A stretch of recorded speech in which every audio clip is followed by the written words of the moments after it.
Hello friends, let's start with our next topic in the chapter first development.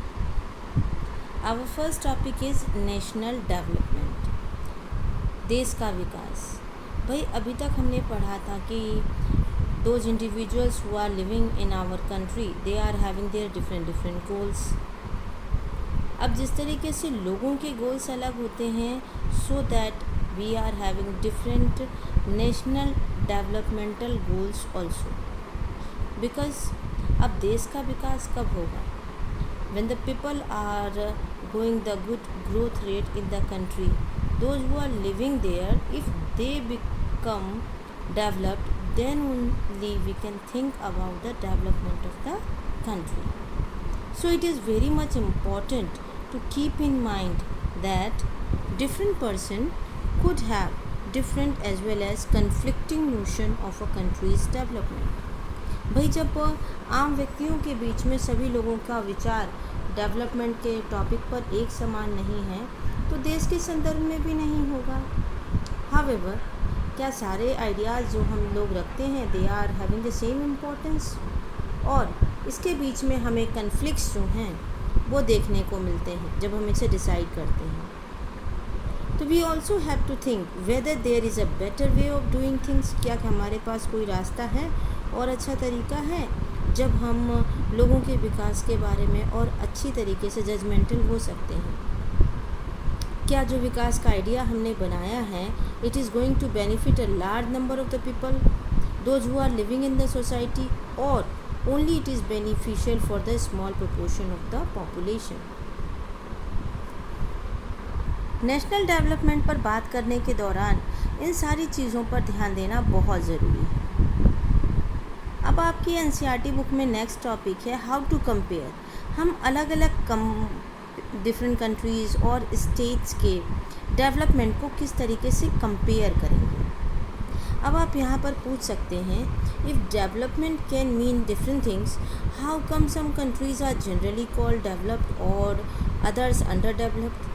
भाई ये criteria तो हम commonly सुनते हैं in television, in newspaper. We have gone through with such kind of discussions कि America is a developed country, India is a developing country, Caribbean countries are under developed countries. तो आखिर ये सब तय कैसे होता है कि कोई देश डेवलप है, कोई बहुत ज़्यादा डेवलप है, कोई कम डेवलप है. अब इस क्वेश्चन का आंसर हम अपने अगले टॉपिक में देखते हैं. जब हम कंपेयर करते हैं अलग अलग चीज़ों को, they could have similarities as well as differences also. Which aspects do we use to compare them. आखिर कौन से एस्पेक्ट्स जो हैं हम उनका इस्तेमाल करते हैं कंपेयर करने के दौरान. भाई अगर एक किसी क्लास के स्टूडेंट्स के बीच में हम कंपेयर करते हैं तो हम सबसे पहले उनकी फ़िज़िकल एबिलिटी को देखते हैं. उनकी हाइट अलग है, उनका हेल्थ स्टेटस क्या है, उन सब के टैलेंट्स कैसे अलग अलग हैं, वेरिड हैं, और उन सब के इंटरेस्ट क्या हैं. इसके आधार पर हम बच्चे को जज करते हैं. हेल्थीएस्ट स्टूडेंट जो हैं हो सकता है वो ज़्यादा पढ़ने में इंटेलिजेंट नहीं हो. मोस्ट इंटेलिजेंट स्टूडेंट जो हैं हो सकता है बहुत ज़्यादा फ्रेंडली नहीं हो. तो हम आखिर कंपेयर कैसे करें. ये क्राइटेरिया जो हम यूज़ करते हैं डिपेंड ऑन करता है पर्पस ऑफ कंपैरिजन, कि आखिर हम अलग अलग स्टूडेंट के बीच में कंपैरिजन किस पर्पस, किस उद्देश्य के लिए कर रहे हैं. अगर हम अपना क्राइटेरिया किसी स्पोर्ट्स टीम को चुनने के लिए रख रहे हैं, या एक डिबेट की टीम को, या किसी म्यूज़िक की टीम को बना रहे हैं, या किसी पिकनिक प्रोग्राम पे जा रहे हैं, यानी जब पर्पस अलग अलग होगा तो उसी हिसाब से हम सिलेक्शन भी करेंगे. यूजुअली वी टेक वन और मोर इम्पॉर्टेंट कैरेक्टरिस्टिक्स को हम किसी भी व्यक्ति के ध्यान रखते हैं जब हम कंपेयर करते हैं. Of course there can be differences about what are important characteristic that should form the basis of comparison. कुछ कैरेक्टरिस्टिक्स जो हम कॉमन रखते हैं, जिनको हम मोस्ट इम्पॉर्टेंट मानते हैं कंपैरिजन करने के दौरान.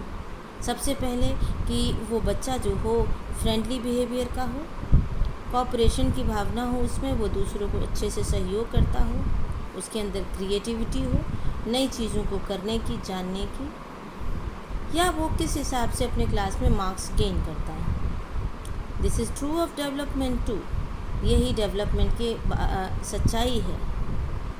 अब हम बात करते हैं, जब हम कंपेयर कर रहे होते हैं अलग अलग कंट्रीज़ को, उनके इनकम को, तो दैट इज़ उनकी जो इनकम है is considered to be one of the most important attribute. सबसे पहले हम उन देश की जो पर कैपिटा इनकम होती है उसके बेसिस पर उस कंट्री को हम लोग कैटेगराइज करते हैं डेवलप्ड या अनडेवलप्ड के रूप में। कंट्रीज़ जिनकी इनकम जो है वो ज़्यादा होती है दूसरों के कंपैरिजन में, क्योंकि ये तो पॉसिबल ही नहीं है। जब हमारे घर में ही आप देखें बच्चे अलग अलग क्वालिफाइड होते हैं, अलग अलग तरीके की इनकम रखते हैं, तो हर एक देश की इनकम का एक साथ होना ज़रूरी नहीं है और पॉसिबल भी नहीं है। इसीलिए greater income itself is considered to be one important goal. Now what is the income of a country? देश की इनकम का पता हम कैसे लगाते हैं?